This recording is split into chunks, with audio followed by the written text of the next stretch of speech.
Yeah, so this is the concerning episode because it's spooky season. Oh, it is spooky season. I just got back from the Oogie Boogie Bash at Disneyland, which was a good time. I still haven't been to Disneyland. That's on my bucket list. I mean, I've been to Disney World. To the World, though. Yeah, okay. I'm assuming. You should check out Disneyland. It's different. It's smaller. It's like the diet version. Kinda, yeah. It is. Once you go to Disney World, but interesting thing. It's OG. It's you get the feeling. This was Walt's vision in Anaheim. You get to check it out. I love that. I'm not going to go down into the Walt Disney conspiracy now. Not this early on. Okay, we'll pass on. We'll get the flagged for that. But I am doing Magic Castle for Halloween weekend. Oh, for Halloween weekend? Yeah. Have you been to Magic Castle? I've been there for a regular thing. That was after the PBC premiere party, actually. Okay. The next day. Oh, well, that's sick. Magic Castle's fun. I love Magic. Yeah. People think Magic's lame until they're like in the middle of Magic, and then everyone loves it. So I've just accepted I love Magic. And are you the kind of guy who tries to figure out what they're doing? How they did the trick? I mean, I would like to look it up. I'm not the type of person that's sitting there thinking about that I'm thinking about it the whole time. Yeah. I mean, the auditor, you're obsessing. Okay. I'm always confused. I mean, I still enjoy it. But I'm always, I'm like, what's the answer? How do they do that? That's fair. I've gotten over that. Yeah. And I've enjoyed Magic a whole lot more since then. So I just want to throw that out as an option. Like, just believe. Just believe it's magic. Just believe it's magic. It is. Like, it's magic. It's awesome. If I have to dress up, it's Supernatural Soiree. Okay. So I have What are you going as? I don't know what that means, so I have to figure it out. You should dress up, though. You got to dress costume required. Costume required. It's not, this isn't like, you would still be formal, but if you could do Supernatural, it's like, no, it's costume required. Otherwise, you'll get turned away at the door. And you're going to Hollywood. Yeah. Costumes are going to be good. So step up your game. You going with the studios crew? No, I got invited by a couple that I'm friends with. So I also have an extra +1 ticket. So I'm looking it's the golden ticket. Oh, all right. So you got a couple weeks. Find a date. Or post in the comments. Maybe you'll go to Magic Castle. Yeah, let me know. But first, actually, before we get into the stuff today, I thought this was an article that I didn't put in the deck, but I did want to... Can you introduce yourself? Do a little take or run on it. Oh, yeah. Well, I guess for everybody watching, this is the FinTech Flo.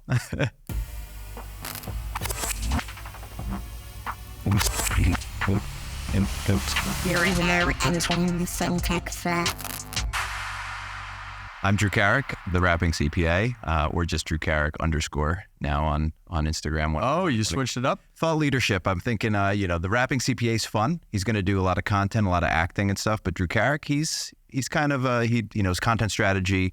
He knows business strategy. He's a consultant. Growing up a little bit. Yeah, growing up. Cool. Well, I'm Mike Whitmire, co-founder, CEO of FloQast, inactive / reactivating. Love it. Transformers. But so I wanted to play this little game with you before we kind of get in, because this was an article I didn't put in, but Accounting Today released an article recently of the top cities to be an accountant in. And it's based on salaries and job availabilities. Okay. So how big is the market for accountants and how much are they getting paid? And so I'm just wondering, you could play it either, you could guess what you think these might be, or just where you'd really hope or be excited about living, because they kind of actually overlap. Is this for audit or accounting? Do you know? This is they just said to be an accountant. Okay. The broadest. I'm going to sort of lead on the accounting world only because I have a little bit of knowledge around here. So we've done some country mapping around where most of the big four offices are to target where can we recruit people. Sure. So I have a bit of an idea of where the largest geos are. So, okay, this is top cities. So job availability. And then when else? It's like, job availability and salary. That's it. Those are the two that this was based on. All right, I'm going to go with Los Angeles / extend to Orange County. So I have the top 5 here, and that is not unfortunately in the top 5. What about Dallas? Dallas is no longer, no. I think Houston? That was later on. We have nothing from Texas. Nothing from Texas. Interesting. These are for the most part pretty interesting places, because I think it's part of the growth. I think the job availability and the growth and the need in these places has arisen to a point where it is a great market after you graduate. You come to Los Angeles, you're up in competition against a lot of people in the big four. Yeah. So it's not going to be like the Bay Area then? No. We're not talking that. So it's up and so like nothing like Nashville? Nothing in California, nothing in Tennessee. It's like Portland? What am I? You got to start. Is it cities that are growing or where people are leaving? You got to move inland here. Chicago? So we'll start with I don't know. All right, this is hard. Detroit? Let's start with our brand evangelist. Where does he live? Really? In Utah? Salt Lake City. Salt Lake City, right? Salt Lake City is the number one place right now to be an accountant. But like so much of the talent comes out of BYU. It's interesting that there would be kind of career opportunities there. I must be misunderstanding this question. Okay. This was just top best cities to be an accountant. All right. Salt Lake City's number one. Stefan's a smart guy. That's why he's our evangelist. So. Yeah. This is number two is Miami, which is just Miami's actually getting a lot of traction. They have all these conferences now going on when it comes to like crypto, especially. Also, I think people just want to go to FinTech space. Miami, Florida. So it's a fun spot. This was an interesting one. Tucson, Arizona. Tucson? Is that Tuscan? Well, marketing can check it with our CMO coming out of Arizona. Yeah, there you go. Little Rock, Arkansas, actually. Really? Come up, yeah. That's very random. And then Tulsa, Oklahoma. Okay. And the most exciting one, though, this is a bonus one. This is number 6, but I want Sherman to Oaks? include it. Sherman Oaks. No, okay. Close, though, Hawaii. Okay. Honolulu. And it's interesting, actually, because there's a lot of people who I know who lived, who have moved to Hawaii to take advantage of the fact that there is a big market. There's a need for accountants because there's just not a lot there. Well, it seems like it's so expensive to live there on an accountant's salary. So it must be hard, which I think the median salary there for the accountant is, I think it was up to like $93,000. Whoa. Okay. Yep. That sounds appropriate for cost of living. Yeah. So anyway, into the other news that's going on. That quiz. All right, let's move on to the next one. Again, it's a spooky thing, Yep. but we're starting off with the non-spooky stuff. So this is more of a point of clarification as I was reading this. This is from Accounting Today. Can compliance survive? We're going to be talking about a compliance-driven profession for a long time. There's no doubt in my mind about that.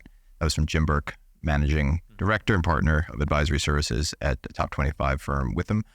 Those compliance needs still exist, the financial statements, the tax returns. And so this is really talking about the tax compliance side of things and the assurance compliance side of things. And everything is talking about how their firms need to shift to advisory. And this has always jarred with me a bit because I was like, everybody can't be just an advisory firm. And they're like, oh, well, the money, especially with those are the areas that are people getting laid off amongst. Yeah, good point. And it seems like how can advisory really be offered in an individualized value to actually add a way to all these firms that there's actually value being added? Because I feel like when you can't just give a checklist of monkey work to somebody. You can do that with compliance stuff because it's just got to get done. But I think it's because advisory work is sort of really misunderstood. And it's not like this glorified consulting that everybody thinks it is. There's a whole realm of sort of compliance-oriented work that falls under your advisory. Let me advise you on how to get ready to be SOX compliant. Right. There you go. So all of that when it comes to SOC readiness, internal controls, internal audit is technically an advisory service, even though it's the name is audit within it. So I think it's just like a point of clarification as these discussions become more regular and more frequent. I think it's important for people to know that advisory services can encompass a whole bunch of compliance-oriented things. And it's not a matter of everything's going to be advisory. It's just going to be a bunch of people consulting and nobody actually doing this work. I think there's a good here's a good line of delineation is a partner at a firm signing something that puts the firm at risk of a government agency coming down on them. And if you're doing IPO readiness assessments, you're not signing an audit opinion or anything. If you're performing an audit, you're signing an audit opinion. If that blows up, PCAOB is going to be on you, SEC is going to be on you, and all that kind of stuff. So I think that's the portion of compliance there. Sure. Type work is that feels right. And I think this stems from like, hey, audit practices are not as profitable as they used to be. It's hard to get this going. How do we attract talent? Blah, blah, blah. I'd go back to like, isn't that what the free market is here to determine? Mm-hmm. Doesn't it just mean like, hey, we need this work done, and audit firms are going to have to charge more money to have the work done so that they can recruit the people and pay them the appropriate amount to recruit them and get them to do this job. And like, how about you just start asking companies for more money for audit fees so you can recruit? And that's what I feel like the audit firms aren't there. And that's what they need to be doing is pushing for higher fees from their clients, or else this whole thing's going to fall out from underneath them. So like audit firms, it's on all of you to get those fees up so you can recruit people, pay them better. Cause like we're going to talk about later, we're not paying accountants enough. And that's the crux of the issues. You're not paying people to do work that they don't want to do. And that's what you have to do is pay people more to do work they don't want to do.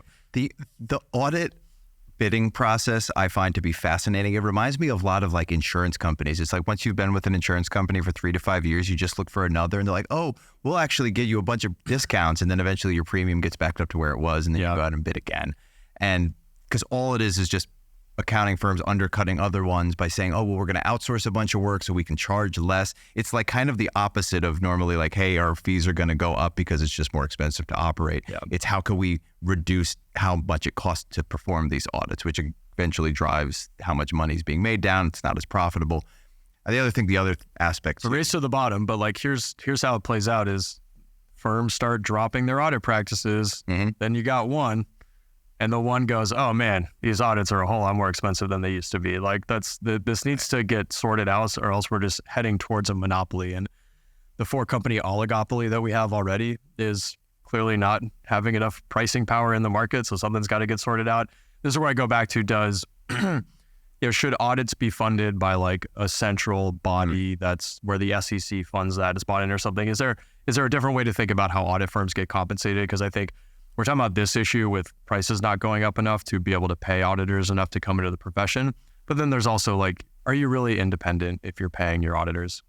It creates some gray area if you're the one cutting a check to your auditors and you can fire them. Yep. So this takes me back to like, do we need to rethink compensation for audit firms and how to do everything? And that's a big part of like how compliance is going to survive, is being able to have people do the work, which requires a rethinking around compensation. That would be the move that needs to happen moving forward. And I don't know if that's too big of a leap for what people can sort of grasp. But yeah, which to me, it feels like it is very solvable. You know, what if it was like a percentage of your revenue went towards a fund? That's part of your requirements. Being a publicly traded company is X percent of revenue goes towards a centralized audit fund. The PCAOB gets funded through all of that.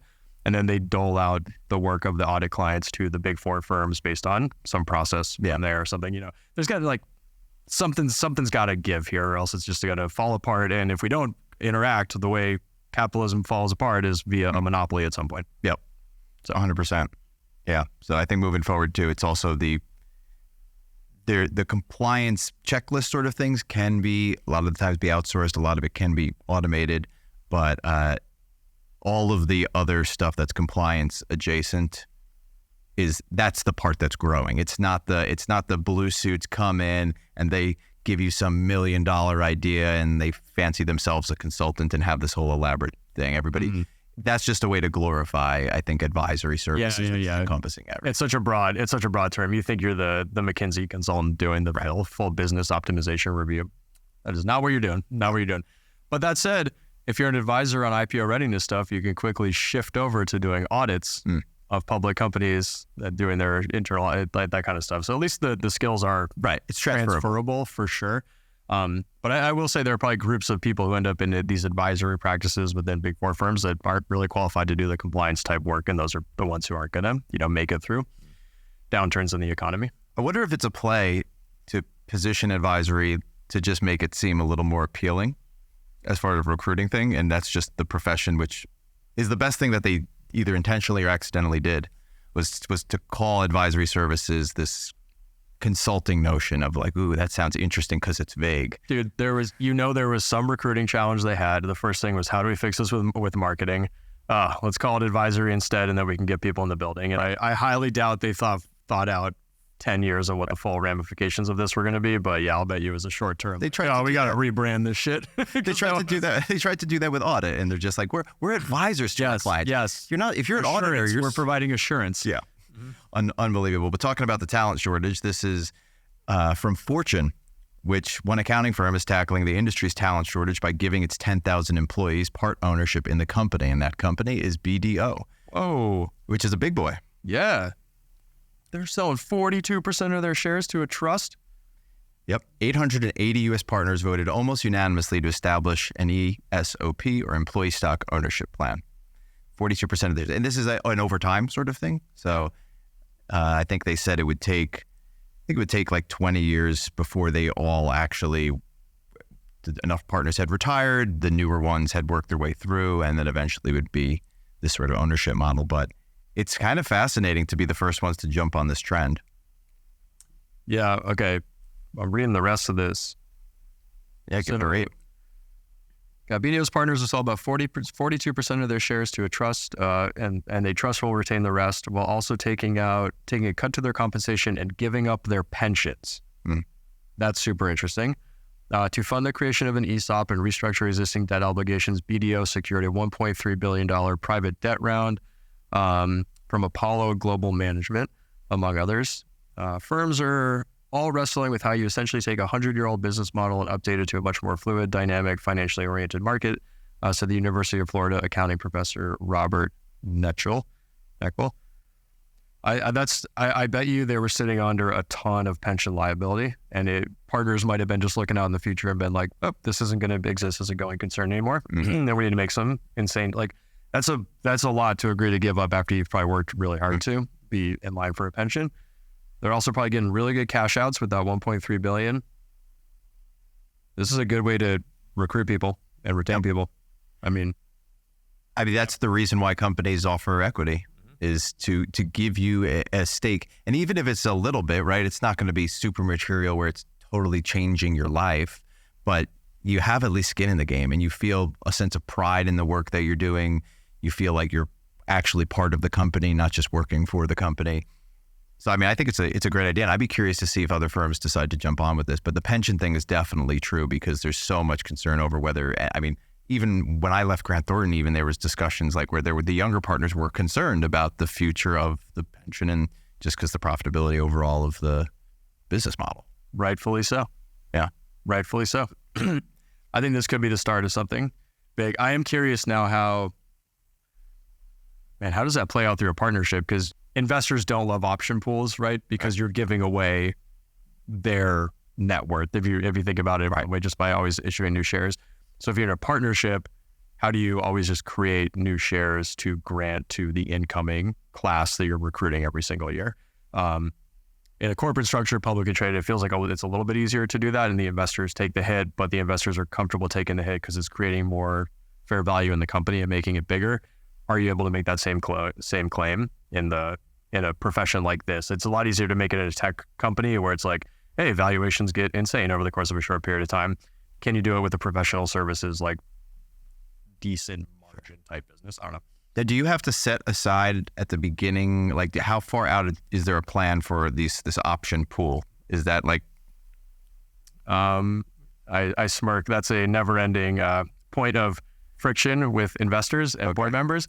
I hope none of them listen to this. So generally, you put a plan in place. You're supposed to have an idea of how many you're going to grant over the next, 12 to 24 months is what you want to look at. And then you should get on the same page with that. You come up with some structures for, hey, here's how we decide grant amounts. And a lot of it's like rubber stamped. At the end of the day, we like grant equity at FloQast. So I'm pretty consistently going back to the board and saying, how I told you we're going to grant X. I need more in the option pool. We fight for a meeting, we come out of it, we authorize more options so that I can grant more options too. The more people we want to hire, or we want to give promotion grant, things like that. So yeah, you have some loose agreement that you're supposed to do. As we become bigger, we're more professionalized. I haven't had to do that quite as much. Sure. But yes, that's how you're supposed to approach it. And that's done through the compensation committee. So the board of directors has multiple committees on it. This is something that the compensation committee handles, is that part of like the whole thing. Sure. Yeah, because I was going to say, when every new employee comes in and they have some sort of stock option amount, and figuring out how much you have available, and that's always an interesting area of it because it's so ambiguous. And yeah, and when it really blows up, because you can be pretty predictable, and we'll say, for example, for us, we know, hey, next year we're going to make 100 hires. They're going to be at this level. At this level, we give anywhere from X thousand to X thousand options, so we know it's going to be this many. And then you really do need to highlight like the managers, or executives. If you're going to hire a C-level person, that's like a good amount of equity from there. The other factor that's hard to contemplate is if someone leaves or gets terminated, their options go back into the pool. So you have options going back into the pool. You have those who are getting dispersed, and then you might promote someone in the middle of the year out of nowhere. You want to give them a big grant as part of that. Then you have employees who've been with you for 4 years, and it's time to give them more equity as a refresh grant to keep it going. So as you get bigger, there are a lot of factors to consider that make it a little less predictable, but you can at least be predictable with like the baseline hiring plan and how to get this. But it's those surprises, man, is generally, since we're growing, fortunately, it's been like adding more people and having to kick more equity out the building in the spirit of recruiting and retaining great talent. And I think falls under Eric with legal, right? Where I feel like that's like a full-time job. It's just like handling the equity stuff. We just had oh my gosh, it's so funny. We literally on Thursday had a discussion around the segregation of duties with equity. Mm-hmm. You want to just go through this real quick? It's pretty interesting. I have the line items here. So we have the notion of establishing the bands, how many options go to each role within FloQast. That's owned by Mian. Mian runs our comp. That's her title. She reports up into HR. Okay. So she establishes the bands. Final grant approval amounts come to me. I'm the ultimate yes, no on that one.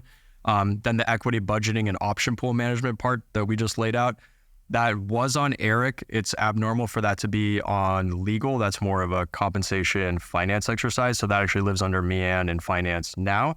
We just carved all this up. Then there's refresh suggestions in management. We have so many people who have been with us for so long.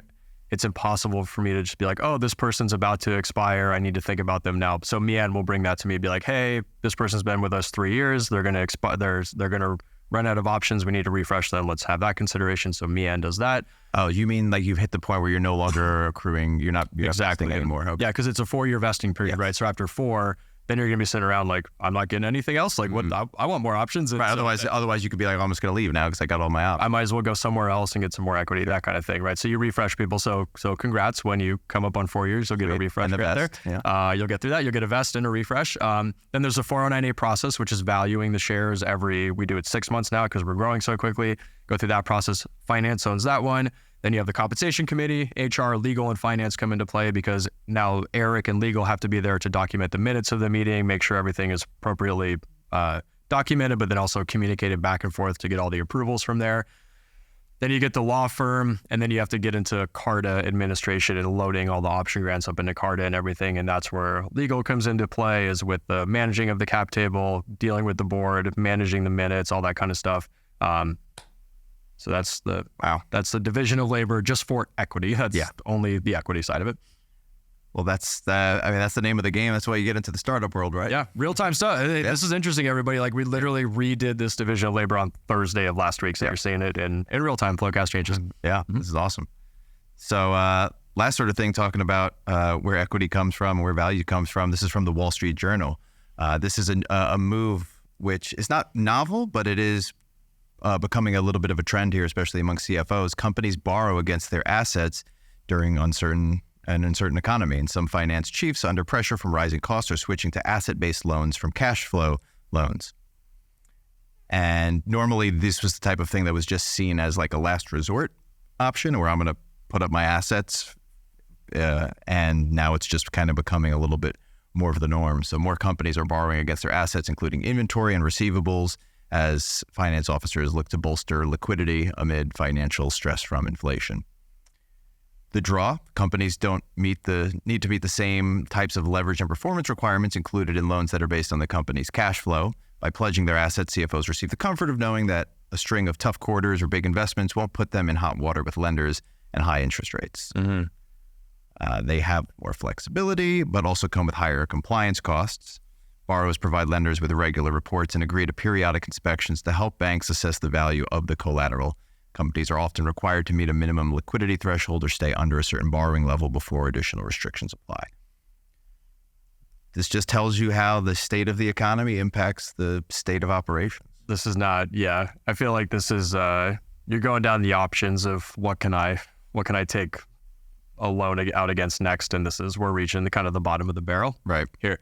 Have you considered the notion where, like, we started to really globalize in the 90s, and with that, a big shift of CFOs was to take everything off the balance sheet possible and shift it into a non-operating or capital expense, and that's a big part of why all manufacturing moved over to China and other countries, was to really make it cheaper to get a company off the ground.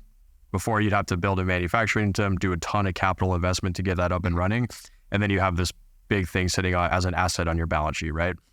Instead, we started focusing on earnings per share, and what drives the most earnings per share, not investing in big plants and all this kind of stuff. It's getting a product off the ground quickly, getting it produced as cheaply as possible, and then optimizing profits in the US. So I guess if you look at balance sheets in the 90s, it was a lot heavier with like capital things that we owned as businesses. And as time has progressed, that's fallen off and we don't have as much.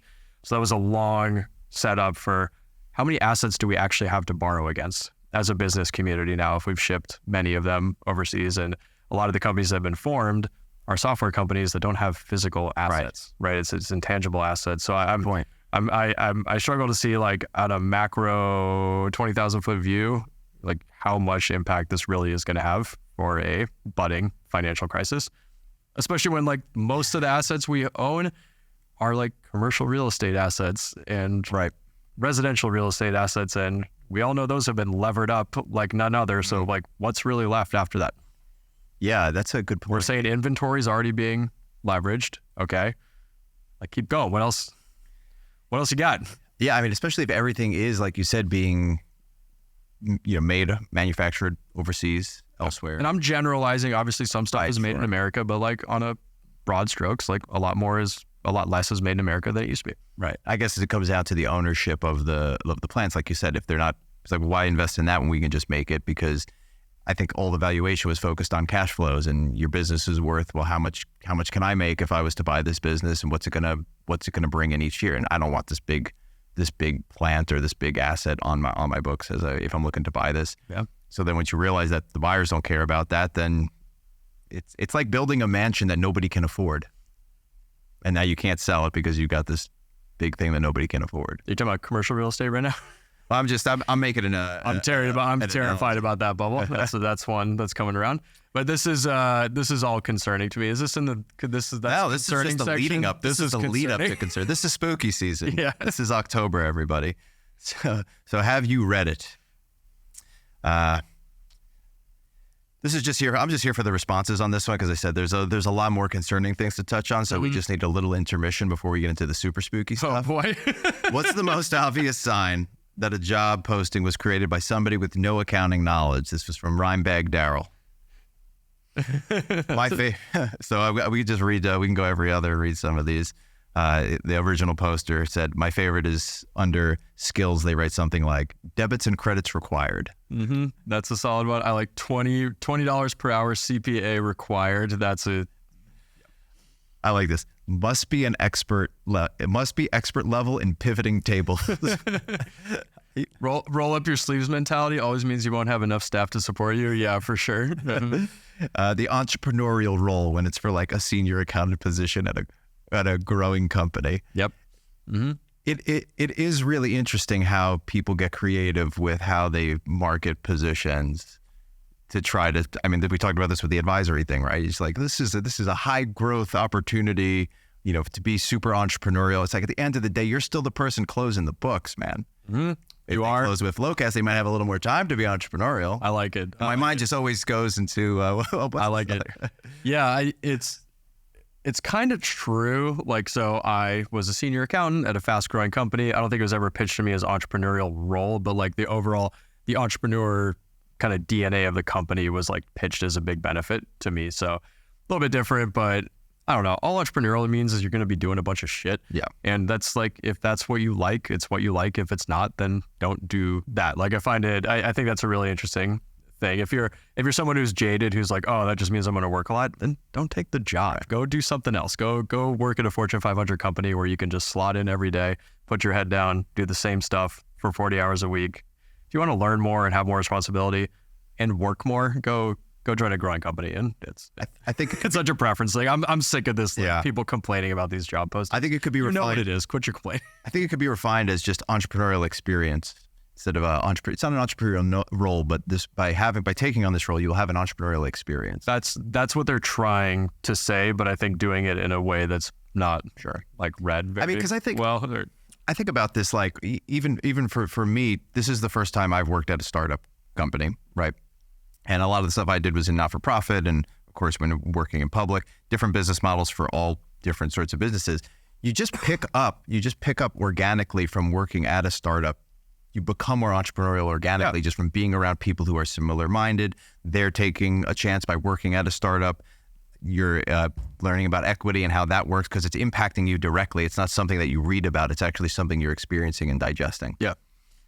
No, it's totally true. In like the entrepreneurial role, if I were to post something like that, it's not that I'm offering you the opportunity to be entrepreneurial. It's that this is going to be entrepreneurial, and I need you to be that way. So, so come join me, because I don't think you can be taught to do that. It's like that's why I say it's either you like it or you don't, and self-select out of it. It's one of those things that depending on this tells you about what stage in the growth the company is at, because early on you need the entrepreneurial people because you're building something together. So everybody needs to be having that growth mindset. You hit a certain point where you kind of want to have a cap on how many people are entrepreneurial, because it's like, well, this is you got to the point where this is what we operate, this is what's successful, we've built it, and it's great that you have that spirit in you, but we kind of need people to get the job done here. Now, you still need some of those people as you look to expand and new products and opportunities, and of course, the eventual goal is if somebody's entrepreneurial through that early stage, they prove themselves, now you do expand to a new region, you have the opportunity to go be the entrepreneur of that. Like Zuha has the opportunity, I'm going to go build this company in another place, and you get to be the CEO essentially of that office or of that region. And that's a really cool opportunity and experience. Very well said. Adam Yarnell out in Australia right now, launching a new office. I'm in some regards jealous that he gets to be part of another startup that he's building up, but he has the exact entrepreneurial personality that you need to go and try something new. And yeah, he proved himself getting multiple initiatives off the ground at FloQast North America, and then he gets an amazing opportunity to go launch Australia. So both those guys, super impressive. And you're totally right. Like the mix of talent. You want people who are entrepreneurial and want to try new things and get bored and always on to the next thing. And then when you have a flywheel of a company, you want people who are happy to just do the same job and get to know their clients and have a relationship and not always get promoted. Like that becomes as valuable to have that continuity throughout the organization. Yep. That's how you become efficient, in my opinion, right? Like you have people who are doing the same thing.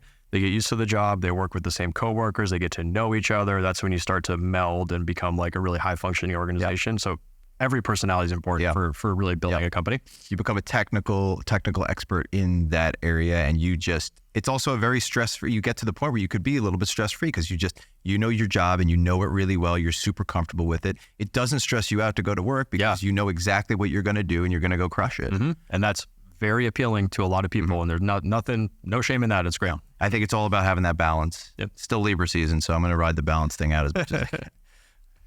So here's on to some of the part of the Libra season leaks into spooky season. And some of the things that are spooky are very concerning. And there's a lot of concerning things going on in the world, but we're going to stick to the FinTech stuff here. This is from the Wall Street Journal. Rivian's quest to build the ultimate truck burns through billions. And this is I was kind of talking about it this weekend of people don't realize how much companies lose to try to exist. Yep. So the headline here is Rivian loses $33,000 on every vehicle it sells. 2 years after making a splashy market debut and an expectation among industry watchers to become the Tesla of trucks, Rivian has blown through half of its $18 billion cash pile, in part because it struggled to master the nuts and bolts, pun intended, of manufacturing. Wall Street Journal's Shane McLean reports, while production is now growing and losses have narrowed, Rivian still loses money on its vehicle sales. I would love to know how. I'm trying to think if they're going to overcome this, because Tesla's putting such a hurt on every car manufacturer right now. Like watching Tesla is a masterclass in competition. They're just dropping prices while everyone else is weak right now, licking their wounds, and Tesla's dropping prices. And they're in a position to do so. Rivian, I feel like they're one of the manufacturers who put more thought into their supply chain and manufacturing process and everything like that. That's why Tesla has such a big advantage, is because they back to investing in what you do. That's very much the entrepreneur mindset with a lot of things. Is you're here to build a big business. How do you do that as efficiently? You build, as our CTO and our founder Colin likes to say, Tesla's really great at building the machines that build the machines. They're very fast at doing that, so they can roll out these plants and facilities really quickly, and they build them in a way where they can iterate on the cars and change things quickly. So they do it all in-house. If you're Ford or GM, you have 40 different suppliers you're working with. So if you want to make a tweak to the car, you have to go work with all of them to make those changes. And then when you want to roll it out and actually have it manufactured, that's a whole nother multi-year exercise to get it on an assembly plant and have that kind of stuff done. Tesla just does it like that. Rivian being a newer stage company, I'm going to assume they invested a little more in the infrastructure so they can maybe adjust to this world faster. But 33 grand on every vehicle is a lot of money. That's a lot. And they're selling this thing for, I see you have in the notes, 80 grand on average is what they're selling the trucks for. I thought they were more than that for some reason. It's a crazy balance to try to, I mean, the car industry, that's an ambitious thing to take on because there's so many elements at play here between supply chain. I mean, supply chain in and of itself, you have to be a master of how that supply chain works and how to be as efficient as possible and what's the room for error. And it's a totally different world, which I commend anybody that's got the guts to go ahead and take a dive at that. But this is the Tesla thing that you brought up, I thought was really interesting because there's this fine balance, which is the magic area for every entrepreneurial's dream, which is how much can you plan and how much is over planning?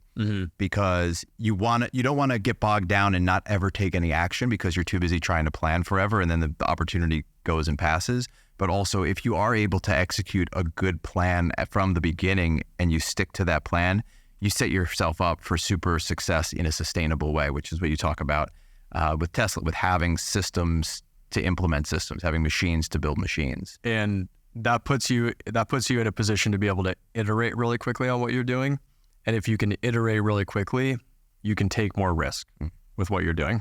Because, if I miss the mark there, I can roll out a new software release and have it fixed in a week. It doesn't matter. Or, oh no, if that self-driving thing doesn't work really well, I can just turn it off on all the cars immediately and be done with it. And we can work on the bug and put the patch out 2 weeks later or whatever. Whereas if you're not fully integrated like that, that becomes this is the same reason SpaceX dominates NASA and all the others. It's just more efficient because they build everything from the ground up on their own. It's super impressive. I think this speaks to the future iteration of what being an entrepreneur and being a founder of a startup is going to be moving forward. There's not really the opportunity to be some like slow moving, lean and mean, and we'll get there. When we get a new sale, then, we can hire somebody else. It's like, you really have to take and Rob Meinhardt actually brought this up at the FloQast Go from 2 years ago, which was it's take the hill at all costs. And you have to go full force. Don't do a couple half-ass attempts here and there. It's one whole full ass.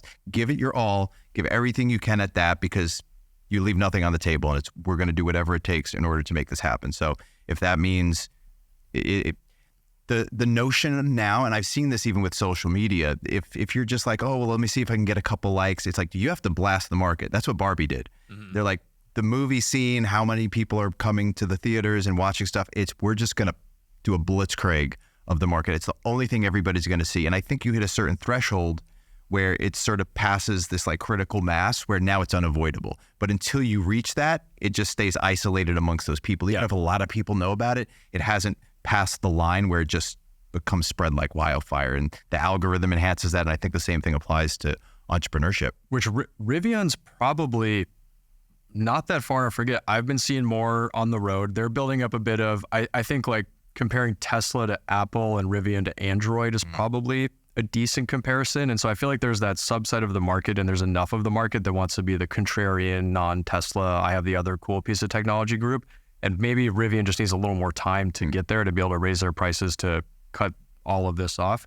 That's the new thing. It's just a battle against time for them. That's really this whole point of this is they've got this cash pile and what's the timeline? Which that's why I think Tesla cutting prices now is like a brilliant competitive move. They're pouncing while you have all the union stuff going on with the car manufacturers, and then you have this going on with Rivian. For them to drop the prices on everything and just like make it a no-brainer to buy a Tesla is really smart. If you put the hurt on them for 2 years, woof. That's what Amazon did to us. Rivian. So this is the other thing, and this is sort of just on a more personal question. Like, what's their comfort level? And this happens with technology nowadays all the time. You have the early adopters, then you have like the I forget what it was in the sequence. You have like the early people that are always to jump on the first piece of technology, and then you have the early adopter sequence, and then you have the this is legit, and then it's in the mature phase, and then everybody else jumps on, and you have like the late to get there. And the laggards, yeah.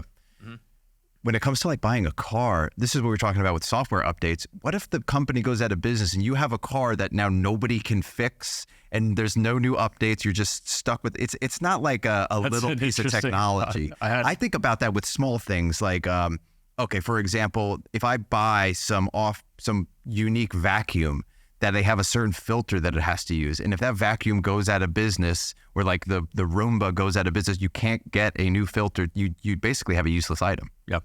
You can't use it anymore. I had not considered that. If it's super small like that, I have to imagine, let's say you own a Rivian.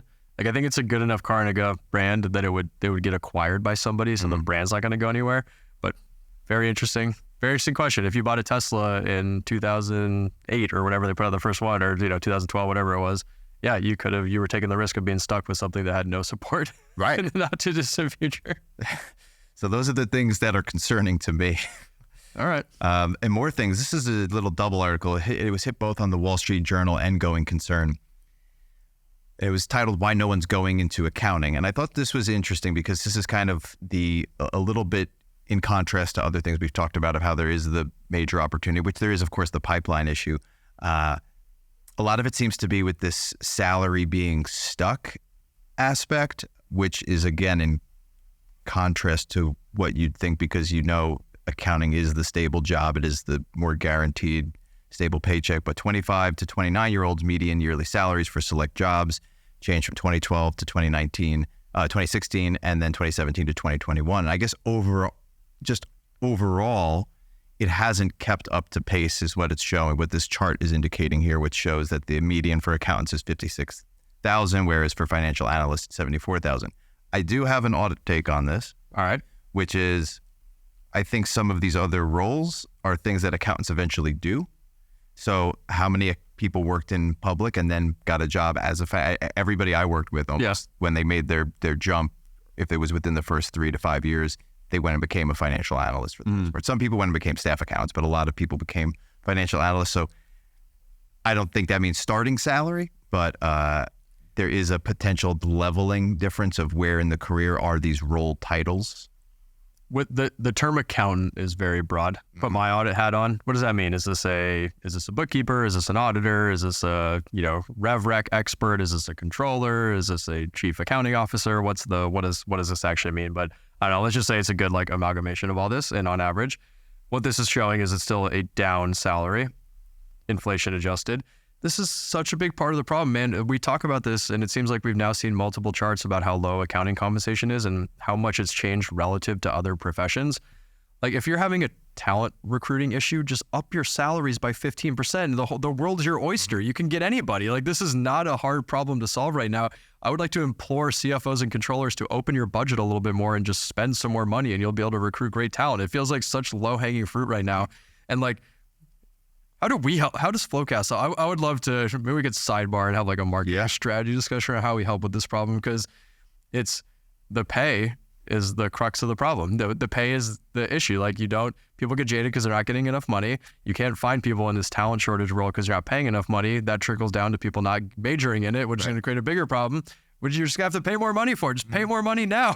Cut this off at the pass. Oh my God. I mean, it's probably the most straightforward elasticity chart that you could imagine. If you increase the amount of money that you pay, then the number of people who will go do that thing will go up. Yeah, and it's it seems like people are doing everything in their power to not pay accountants more. What other stuff can we do other than just up salaries by a little bit to make all this work? It's the other interesting thing too. So I think a lot of this is being kind of captured in, this is what we talked about with the compliance versus advisory thing. Smaller accounting offices have said that they're worried about their own profitability and they're reluctant to raise clients' rates. And yeah, got it. That's why a lot of these small places, I mean, the other thing too is then this is a matter of respect for the accounting profession and for accountants and for what they do. Is it's always just viewed as, I mean, if I'm a company, why do I want to pay my auditors more if I'm just I have to have these people here. They're not doing anything for me, but I view them as just this pain that I have to pay, so I'll just do it for as cheap as possible. This is a thing that we just have to do. We need somebody to keep the books. Yeah. Right? And if you have that mindset and you view it in that sort of way, then you're not going to increase. And the problem is you can run at the status quo for a while, and then it takes an acute event for you to realize, oh shit, maybe I should have paid a good amount of money for that. So for example, if you cheap out on the auditors and turns out someone's committing fraud at your company for an extended period of time and it gets by the auditors, it's going to blow up at some point. You might have a material weakness. It might hit your stock price, and then you're going to regret being cheap on the auditors that you hired. If you hire poor performers on the accounting side, when you start failing audit opinions or your numbers are inaccurate and your finance and budgeting isn't going well, or maybe they start stealing money or something, it takes like an acute event for you to realize like, oh, I should have spent a little bit more money on those people. That would have been a good idea, but it's hard for people to see that in the moment when they're doing their annual budgeting. The accounting function is like the infrastructure that all of these other pieces rely on, and I just don't think people realize how important it is that the base. It's like building this house, but you're using like twigs as the actual beams, and then you're building all these elaborate roof and lighting, and the architecture is this whole big thing, but it's built on twigs if you're not investing in having a strong... You should prompt Midjourney with that, see what kind of image comes out. Right, of it. It would be like accountants just holding. Because it's just nothing. Accountant shrugged.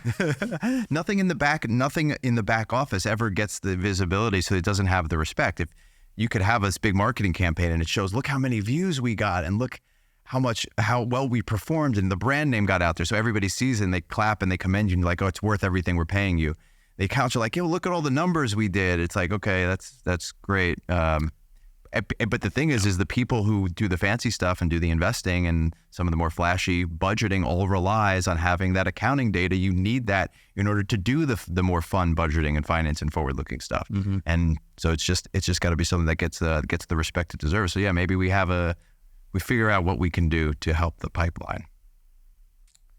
And this is the interesting thing too. When people hear accounting, they automatically jump to stuffy offices and green eye shades. So you have to change your definition of what you mean when you say account. Yep. I think that's kind of the whole big mission, even FloQast Studios, right? Is how do you change the perception of what it means to be an accountant? Overall FloQast mission, of course. How do you show that accountants are more than just the stereotype that they're viewed at? Yeah. How do you elevate accounting? We'll try to get them paid more is one good way to elevate accounting. Yeah. So we got some work to do. So then last thing here, and this is the Yeezy standard for accounting. I think Chris Sludy actually had dropped this in one of the Slack channels. Nice. The Yeezy standard for accounting, the debacle over the abortive tie-up between Adidas and Kanye West points to a broader need for disclosure.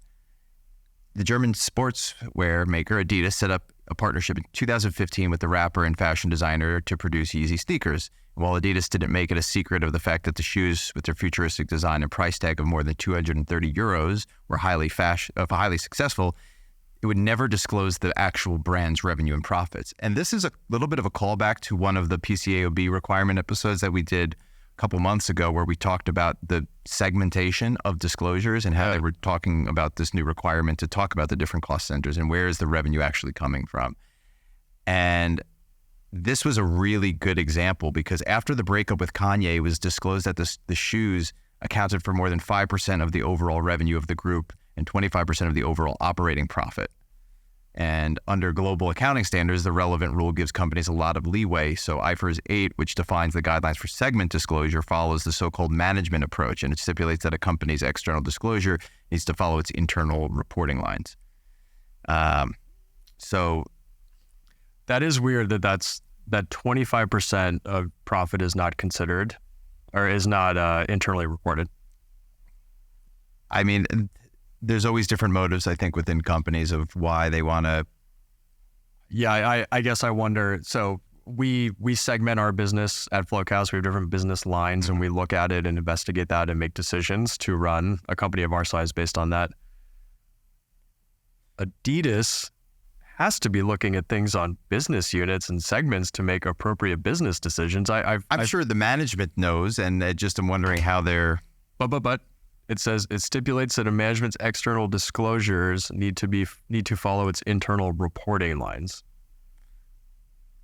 So, like, I guess in my opinion, either they're running a really bad business without data and are just looking at super high level stuff, or they're making some weird argument around how, like, yeah, we knew it was 25%, but we report at some consolidated. I don't know. I just find it hard to believe that they didn't. Well, here's what I think that they're doing is they just say, okay, this is our sneakers division, and here's how much all of the sneakers did our sneakers. I might keep it to that earn, right?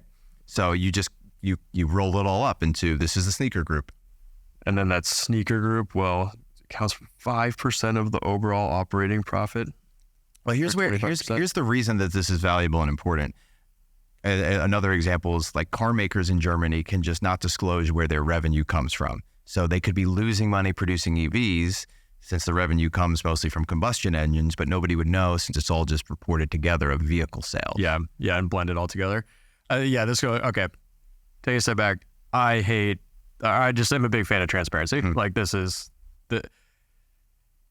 should be some like combination of I think it is fair to think about what the internal reporting lines are, but then some carve out where if it's such a material percentage within a line, it needs to be carved out as well. It is kind of wild that it's like, the reason why this shoe had such a high profit margin for Adidas is because it cost the same amount as all the other shoes to make, but the margins are just insane because it's the Yeezy collection. Power of brand. At what point is it on the investors for not having asked this question? Did they not have enough? I mean, why? Like, I don't know. Like, how much investor, if you have an analyst on a call, should they be asking this question? Like, hey, we see your sneaker division did really well. Do the Yeezys represent a material portion of that? Or if you're an analyst covering Mercedes, do you ask them what percentage is going to EV versus gas and what's the breakdown? Like, it seems like at some point the analyst community should be asking questions like this. So these investors, I presume you're talking about the people who are the large stakeholder. They have, because like if I had that question, I would love to know, and I will, because I want to maybe invest in Adidas, but how the heck am I going to find out? Yeah, these are the professional analysts that cover it. So they'll, on the quarterly earnings calls, there's maybe like 8 to 10 analysts that start to build relationships with the executives over time. And then when the CEO, CFO will read the script and do all this stuff, and then they'll open it up to questions. These are the accredited analysts are there, and they hope to get a question. It's kind of like being a White House press secretary. Like you're like, oh, I have a question, and then they'll call on you and they'll be like, oh, thank you so much, CEO, for letting me ask my question. And then they'll ask them the question. They're generally very friendly about it because they want to have a good relationship with them. But that's the opportunity to drill down into like this, and the good investors ask really good second layer detailed questions around it, or high level strategy, like what are you guys thinking around this type of area? So if I'm covering Adidas, I'm very familiar with the company. I've been familiar with them for a while. I know they roll out this Yeezy product line that's really successful for them. I can just tell from reading the news and stuff, it's really successful. So maybe at some point you'd have a question, what percentage of your profit does Yeezys account for? Like that, maybe some blame should be put on the investment community for not asking the right questions here. Sure. Yeah, I think that we take for granted how much we think is just kind of common sense of stuff that's out there. I would imagine if I hadn't read this article and I was just thinking about this in general, if I was curious, I'm like, oh, I wonder how much Yeezys bring in. Like I would hope that I would just be able to go find it, and apparently I would not have. Nope. It took the breakup to stimulate this. And maybe I'm wrong. Maybe it was asked in an investor, an analyst call. But that's a really good example of the people with the most money know the most about these companies, and that would just live somewhere in their notes. It wouldn't be reflected in any public filing necessarily, unless you're digging through the transcript of the earnings release is where you'd find that. So I don't know. More transparency. But I am also very curious now too of what their internal reporting lines have been. You're probably right. It's probably like I think you nailed it. Yeah. So we'll see what happens with that. But in the meantime, things that we can account for are memes, and just a couple funny ones here that are relevant. So this is a picture of a cheese doodle being used as a deadbolt, and the caption is the client. We have internal controls. Security theater. I like it. This is from the Big Four account. And this is why we audit, right? Because somebody could say, oh, do you have anything blocking the door? Well, yeah, we've got something in place to stop nothing, but we've got something through the deadbolt hole, which is, a cheese doodle in this case. Hopefully they're better than this, but amen. Yeah. And then this is just because we're still in this Taylor Swift, Travis Kelce phenomenon that's going on and has taken the world. Maybe if Taylor Swift... It's been her world for like a year at this point. When did the whole concert drama start with Ticketmaster and everything? Oh, I mean, this is... Yeah, I feel like... this was... I think it must have been like 6 months because I remember we actually had a meme about people taking off of work to go get a ticket, and they're like, I can't show people that I'm not at work because I called out sick. She's going to have her whole tour Then she's got this Kelsey relationship, which is keeping her top of the news cycle through that whole demographic. And then it's playing into her movie now is going out there. She's going to... Avatar move. She's good. She's good at marketing, man. Shout out T-Swift. We just need her to make some sort of mention of accounting. That'd be nice. Right? Can we pull that off? Though they talk about the sales of Travis Kelce's jersey are up like 300%. The tickets to the Jets Kansas City game was like the prices were like 3 times the regular ticket price just to go to you're not going to even see her, but just to go to the game, the same game that she's at. You think she'd plug FloQast for us? I take a 300% increase in sales. That'd be great. If we ask nicely, yeah. Yeah, okay. That's all it takes, right? I had a dream one time that we just we're hanging out one time, so I'm working on manifesting it for us. Okay. If you do, it would be very helpful for your equities. Yes, yeah. For those stock options we were talking about earlier. Keep that up. So this is from Liquidity, and it's Taylor Swift leaning over and talking to Patrick Mahomes' wife. He said he's vice president at Goldman Sachs, but I don't think he's actually second in command. That's really good. That's really good. I love that world, that whole like investor world where VP titles are just given out. Everybody's a VP. Given out like candy. Yeah. Not at FloQast. It's much harder to be a VP of FloQast than it is. The whole title thing is so fascinating, industry by industry. And that's the one thing that I love about the stability and the predictability of public accounting industries. It is very clearly laid out what your role is, what experience comes with being in that role. The compensation is very clear with what's in that role. It is very, very predictable. And it is like what a transparent career path you're given when you move to the Big Four, like, or any of the audit firms, like boom, boom, boom, here it is. Just stick around long enough. You know what I was sold on when I came in? It wasn't even an interview. I went to try to find a summer internship, and I had just linked up with a mentor of mine. He's now a mentor of mine, Frank Curry. But at the time, he was the national managing partner, and I had played baseball with his son. So he was like, yeah, send over your resume and come visit the office. I'll just talk you through what public accounting means, because I had only just decided to major at accounting at this point. And he talked me through the different advisory lines and the different service lines, and talked about audit, advisory, and tax. And then he also talked about the different industries between financial services and banks, private, public, and not-for-profit and higher ed. He was a big not-for-profit and higher ed guy, so he really sold me on why it's the coolest thing. Okay. It was more so like him selling me, and I was like, I'm all about this. But then he gets, of course, to the compensation portion of why I should go into public accounting. It's like every 5 years, your salary will double as long as you just do your job and do it well. And he calculated it out, and I was like, if you stick in that track with bonuses, with promotion years. And I know people who, again, this kind of applied only to the top of the class, the people who were, 4s and 5s. It was true. I mean, if they tracked along with that sort of mantra from what their starting salary was as an A1 until by the time they made manager, they were kind of around where their initial salary had doubled. That's a pretty accurate. Even I'm thinking about like, okay, you start in public, you move over into private after a couple of years, you go, how does that? And that is that's the pitch. That's a good way of phrasing it. Not this like starting salary kind of thing. It's like it doubles every 5 years, which that probably holds true until your third double. Yeah. Right. I'm ballparking. Yeah. Yep. I think until you hit at that controller, you gotta. How long does it take you to get to CAO or CFO from there? That's going to be the slows down a bit. But you can definitely. But even like that pitch. But even in public, you go from associate to manager, which is approximately that. Then after another 5 years or so, you're usually senior manager at that point, and you're kind of up for partner. And whenever you hit that partner thing, that is a huge payout. And then after that, it's kind of, well, that's where you are. Yeah. But I think that holds true if you start in. But that's cool. All right. Hey, we'll add that to the pitch around joining accounting. So this was the spooky season concerning episode. At least we ended it on a good note. Jeez, I feel like a somber day overall and a bunch of concerning stuff in here, but that's really nice. Double your salary every 5 years, get into accounting. Yeah. The one concerning thing I didn't want to get too far into was where are we going? The Sam Bankman-Fried that case, because I know that's a rabbit hole for you.